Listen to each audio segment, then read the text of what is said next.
This evening, may realization ako na napagtanto at may realization din ako na gustong i-share sa inyo based nga dun sa topic namin about sa mga prophets and minor and major prophets na ano yung ginawa ng Diyos sa North Israel tsaka South Judah.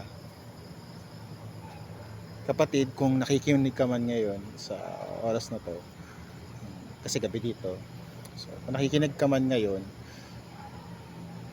tandaan mo, gaya ng sinabi dun sa Bible, gaya ng sinabi sa mga prophets, sa panahon ni Elijah,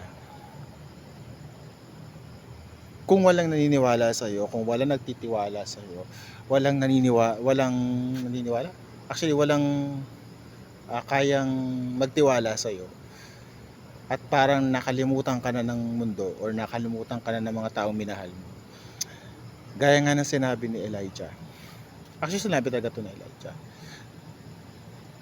Ang Diyos ang kikilos para sa iyo. Ang Diyos ang gagalaw para sa iyo. Ano lang ang gagawin mo? Manalangin. Pag nanalangin ka, lahat ng bagay, lalo na kung taos puso yung panalangin mo, lahat ng bagay mangyayari at mangyayari.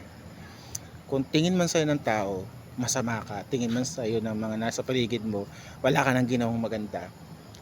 Well, kapatid, kung malinis ang puso mo at alam mo sa sarili mo na wala kang ginagawang masama, once na nanalangin ka, lahat ng bagay na yan, i-reveal ng Diyos sa mga taong hindi naniniwala sa'yo at sa mga taong walang tiwala sa'yo at sa mga taong humusga sa'yo.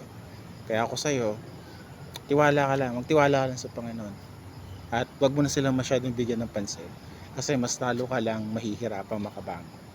So yun lang, magandang gabi.